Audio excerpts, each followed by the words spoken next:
Hi, and welcome to the Class Forum. I'm Boyd Stewart, VP of Payer-Provider Collaboration here at Class Research. With me today is Aureen Wilford. She's the K2 Payer-Provider Insights Director here at Class. And today we're so excited for our special guest. Before we get to him, I want to remind you of our K2 Payer-Provider Summit, which will be here in Salt Lake City on May 14th and 15th. We hope to see you there. In the web forum today, we have a special guest, Dr. Max Sungaroff from Blue Cross Blue Shield of South Carolina. He's the Chief Medical Officer there with a special focus over Medicare Advantage. Good to see you again, Dr. Sungaroff. Good to see you, Boyd. Good. Well, last time we chatted, we had a long conversation, and that's why we invited you on here today to share some kind of broad market insights and just some perspectives that you've had as you've worked in healthcare for as long as you have. I want to start with, as we look at the evolving healthcare market, and as we look at specifically Medicare Advantage, we're several years into it now. What's gone well in this initiative, as you look across the country, but then also where do we need to focus for improvement as well? Thanks, Boyd. This is a very broad and quite complex question. I'm going to point out a few items that might be potentially interesting to your audience. So, did we do well overall? Let's start with that question. The answer to this question, we don't know yet.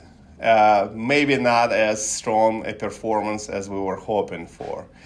As of right now, more than half of U.S. population that would otherwise qualify for Medicare switched over to Medicare Advantage. That is happening in 2024 and 2023. More than half of the expense paid by CMS is going to Medicare Advantage plans. So are we doing well financially? Maybe not so much yet.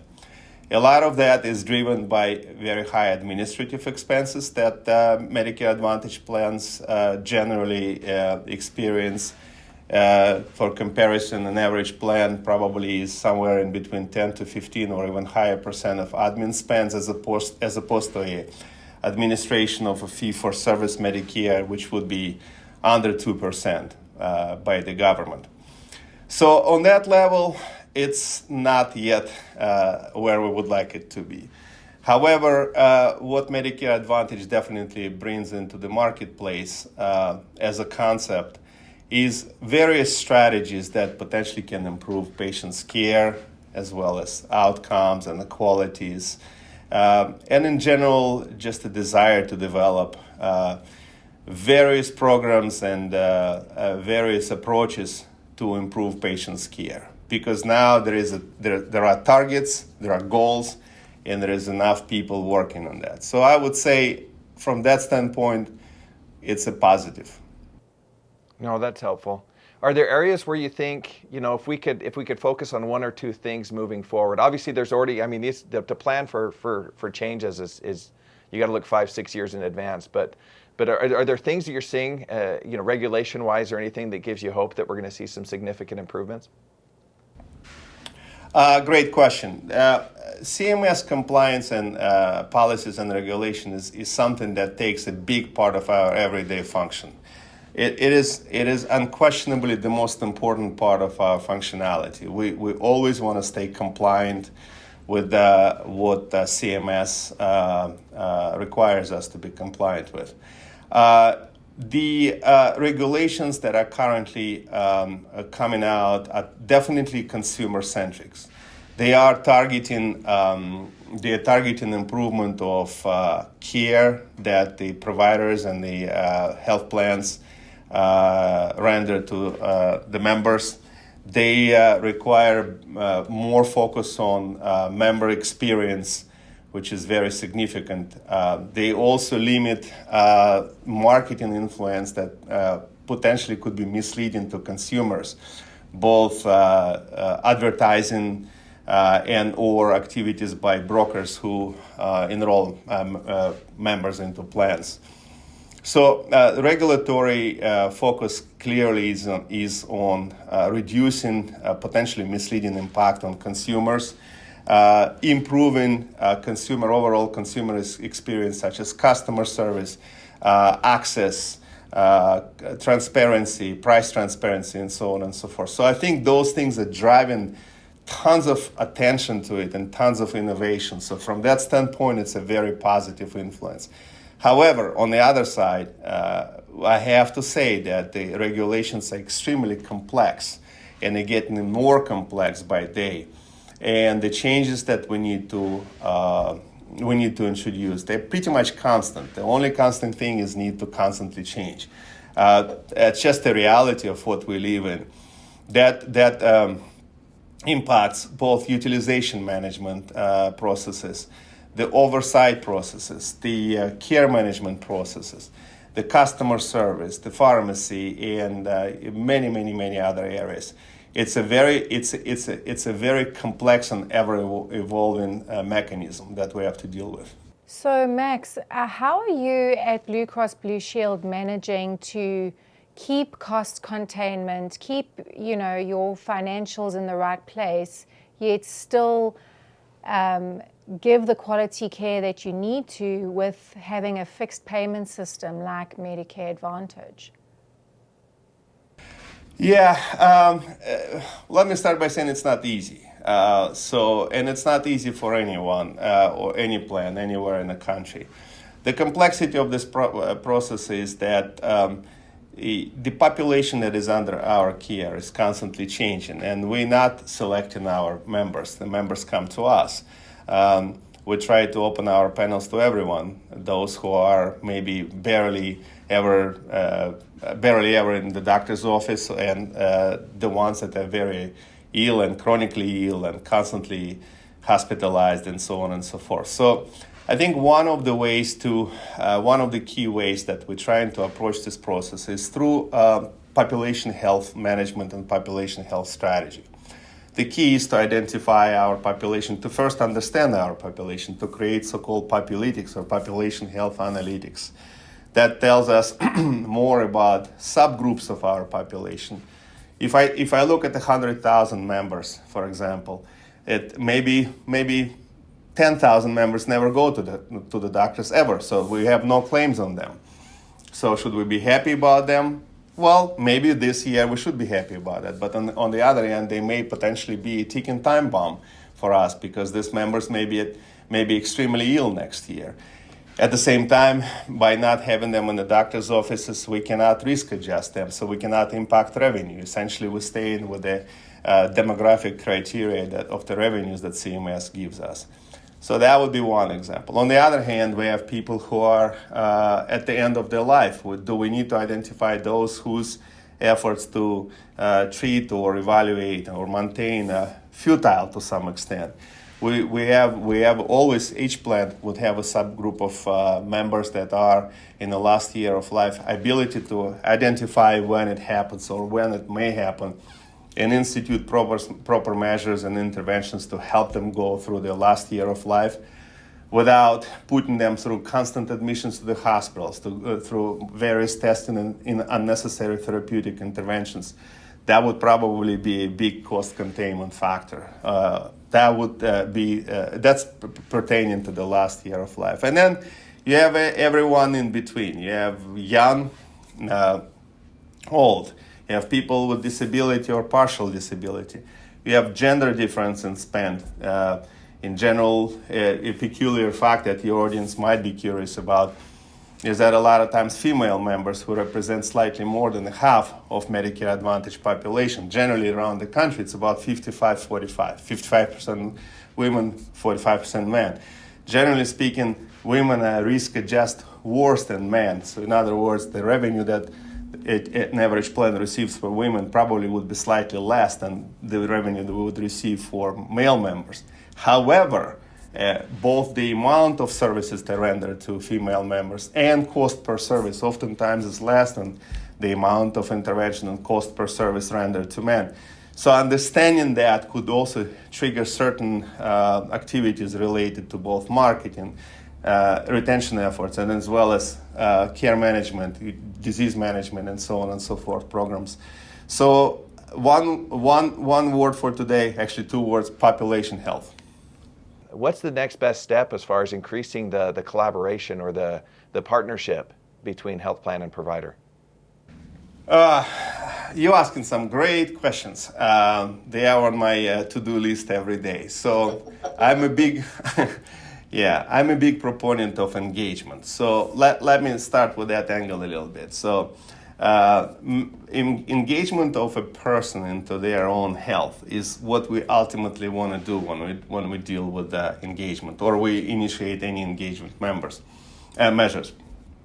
So engagement of a person into their health is probably multifaceted. Part of that is relationship of them with their doctor. Part of them is a relationship of them with the plan. And another part would be the relationship of the plan with the doctors. So it's almost like a triangulation in a sense of this relationship. And I believe that the flow of information through this triangle is incredibly important. To answer your question, how is it important for a doctor, for example, to know who takes care of a complex patient, to know that that patient actually just right a few days ago was at the other doctor's office, which this current doctor is not aware of. They are not aware of the potential interventions or health planning or even pharmaceutical changes that were happening in the other doctor's office. At the same time, they may not be aware that this member has certain characteristics outside their scope of expertise. They may not be aware of behavioral health issues. If a specialist in cardiology looks at the patient who suffers from congestive heart failure and they cannot reach, let's say, a good fluid balance, and the patient is constantly in an emergency room or a hospital, they would ask why. Why would the medication not working? Wouldn't it be great for that doctor to know that the patient is severely depressed, really, and is not taking their medication, has not refilled this medication, and who would have that information? Pharmacy would have that information, but also health plan would have that information. So the reason I started off by talking about the engagement is that engagement, important part is to be, all of us, to be engaged in that care process. So this is the, we call it data interoperability or data sharing, but the underlying motivation has to be to engage the members in their health, support them with data that we have, support their physicians, and on the receiving end, receive that information from their care providers. As a plan, I would like to know what the plan is. And if we were, hypothetically speaking, able to establish this degree of collaboration, I think this would open up completely different horizons of success going forward. Oh, that's great. And another, so just to switch gears a little bit, another concern or challenge that a lot of health plans share with me right now is the concern about the rapid increase in pharmacy costs. You know, whether that's new drugs coming to the market or just a year-over-year increase. You know, as a plan, especially with that Medicare Advantage population, how do you consider, how do you look at that today versus 2 years ago? That's another great question from you. In truth, it's probably going forward into 2025 when the Inflation Reduction Act is calling for change of patient cost sharing for the pharmaceutical, is when we're expecting to see significant changes from pretty much the entire insurance industry landscape. But obviously with the focus on Medicare. This donut hole that is a famous donut hole that Medicare members experienced is going away. So the patient cost sharing would be maxed out at $2,000 per member. That is starting in 2025. Now the cost sharing that previously was largely on the government, on the CMS, that was paying 60 or currently is paying 60% of the cost once members reach their maximum out of pocket. Now it's going to be shifting towards insurance companies. So insurance companies will be paying 60% with much lesser cost sharing, further cost sharing from the patient, and significantly lesser cost sharing from both government and pharmaceutical companies. So you bet that the insurance companies at this point of time, all Medicare Advantage plans, scratching their heads and trying to do best they can to project potentially rising pharmaceutical cost and liability for these pharmaceuticals. And as you know, I don't need to tell you, this constant influx of better and more sophisticated treatment modalities that come to the marketplace, which a great example of that would be the GLP-1s that are weight loss medications. I might add outstanding weight loss opportunity for folks who otherwise struggle with any other medications or lifestyle changes. However, the cost of that, the potential cost of that could be devastating, especially in the context that the patient individual liability for the cost of treatment will be maxing out at $2,000, and such medications are costing about $1,000 a month. So who would pick up that cost if that medicine was on a formulary? And that applies also for medications for dementia, medications for congestive heart failure, and so on and so forth. Hopefully I'm answering your question, because that's a very complex matter. Yeah, and I think it's still going to continue to come to a head, and we'll have to adapt and shift, because the cost has to go somewhere. When we look at, so just this week, I joined, my daughter had a therapy appointment, and historically I'd have to kind of get in the car and go meet, take a couple hours off of work, and I was in the middle of the day able just during my lunchtime join her. She was there live and I joined virtually, and it was just an amazing thing. Obviously we've had a big uptick in virtual care over the last few years. Where are we at today with that, specifically the Medicare Advantage population? Obviously there's a chance to lower costs there and add some efficiency and connection, but where are we at in adoption, and what benefits or challenges are we seeing from that? All right. Well, I am a big proponent of virtual care. It gives multiple advantages and opens up multiple opportunities. Well, let's talk about opportunities first. You essentially able to deliver a provider that our member might need at any point of time during the day, from anywhere in the country, as long as they're licensed in the state of the member. So I think the opportunity with access is tremendous.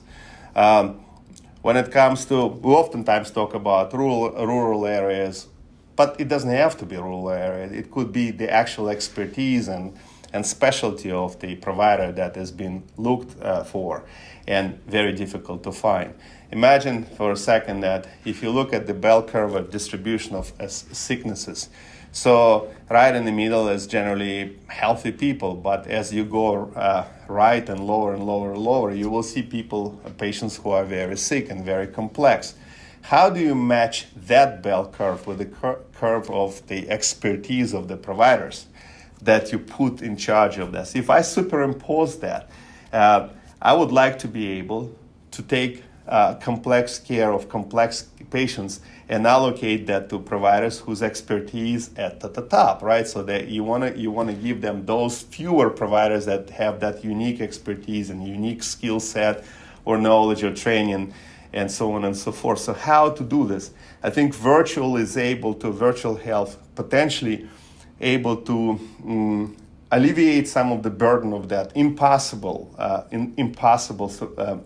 process of finding the right doctor for the right care at any point of time. So the access is tremendous. I think also you most certainly want to consider the speed with which care can be acquired. The opportunity of our members to go virtually allows them to get care today on Friday night instead of waiting for Monday morning phone call into the office and saying, hey, do you have any appointments? If hypothetically speaking, when your inhaler stops working for breathing, would you want to wait till Monday to address that? Or would you want to run to the emergency room for a simple refill of medications when you can actually get the same care virtually and through remote connections? So I think it allows amazing opportunity for access, amazing opportunity to match the needs with the actual expertise of physicians. It addresses the issue of speed oftentimes.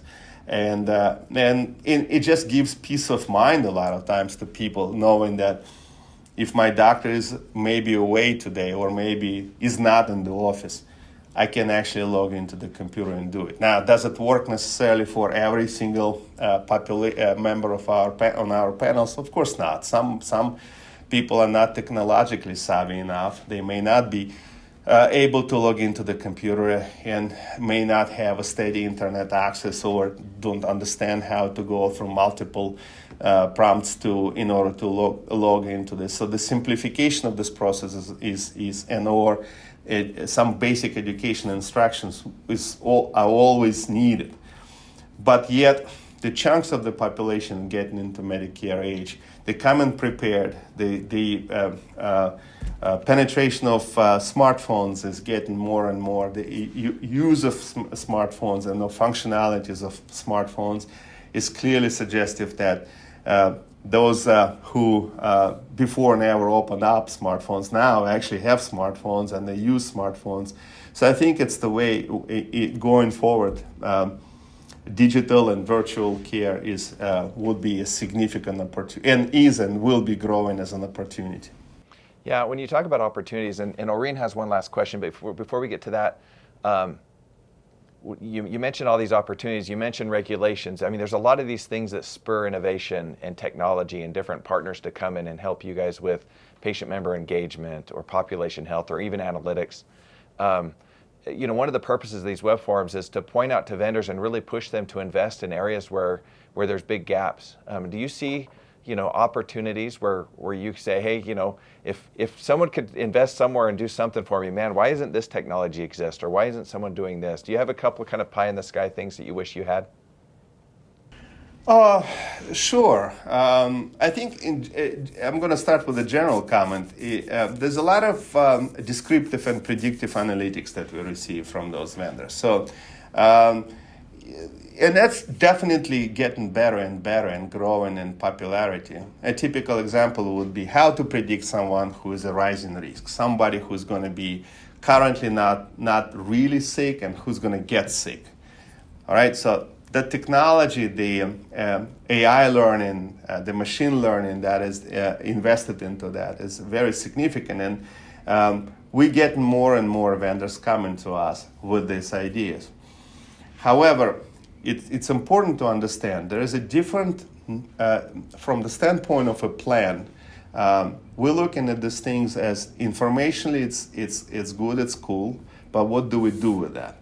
Because we're not providers. If I'm a provider and I have on my panel, let's say 1,000 patients from the provider standpoint, I'm a typical a primary care doctor, I have 1,000 patients.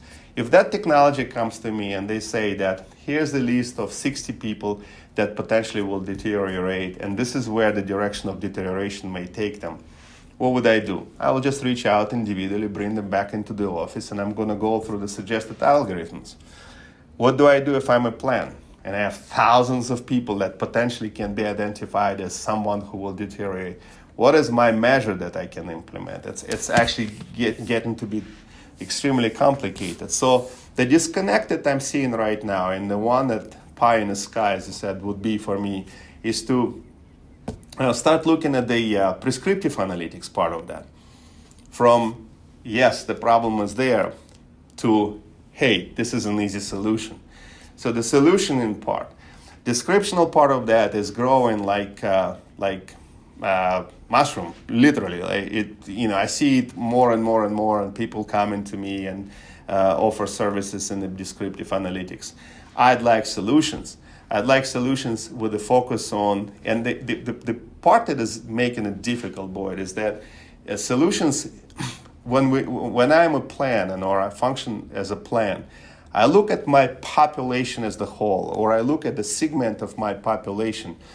But in order for me to impact that, I have to impact one individual member.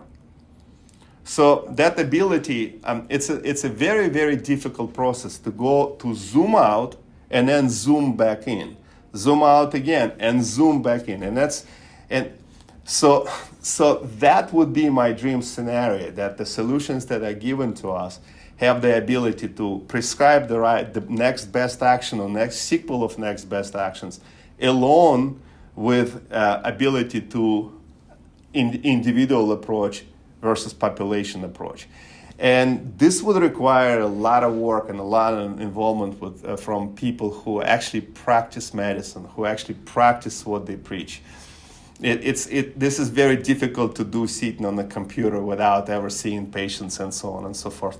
So that would be probably my direction. But otherwise, the technology is amazing. I mean, I can see the solutions are coming for remote patients monitoring, for adherence, pharmacy adherence, and patients engagement, and so on and so forth. This is those are great, interesting solutions. But the ones that I mentioned earlier would be like my dream scenario. That's so helpful. Thank you.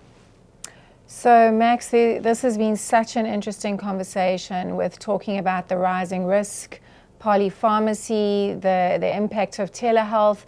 There is a lot going well, it seems, but this is still a very complex healthcare landscape in America. What keeps you hopeful that things will improve in the future and that we can have a better healthcare system? Well, you know what? Thank you for staying positive, because we have to have something positive in front of us, or even if we can't see. I think what keeps me hopeful is the amount of human capital and intellectual capital that is invested in healthcare.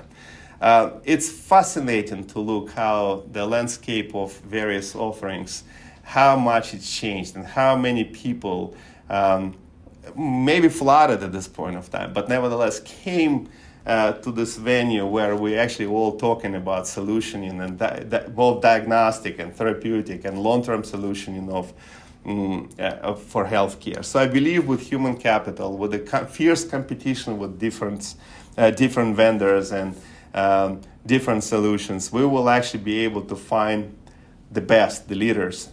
So I'm very optimistic because I'm seeing how things are evolving, and how both AI and machine learning, as well as, generally speaking, just the conversation that started around that, how much it changed over last year or two. And I think that is my biggest hope. And also I remain very confident that people still will continue having common sense, because medicine is all about common sense. Healthcare has to have, in order to survive, we need to have common sense.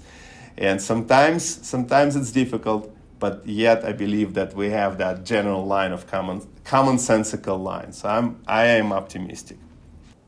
Well, thank you so much, Max. You're a good friend, and thank you for your time today. We hope you have a great rest of 2024, and we're excited to continue to connect with you.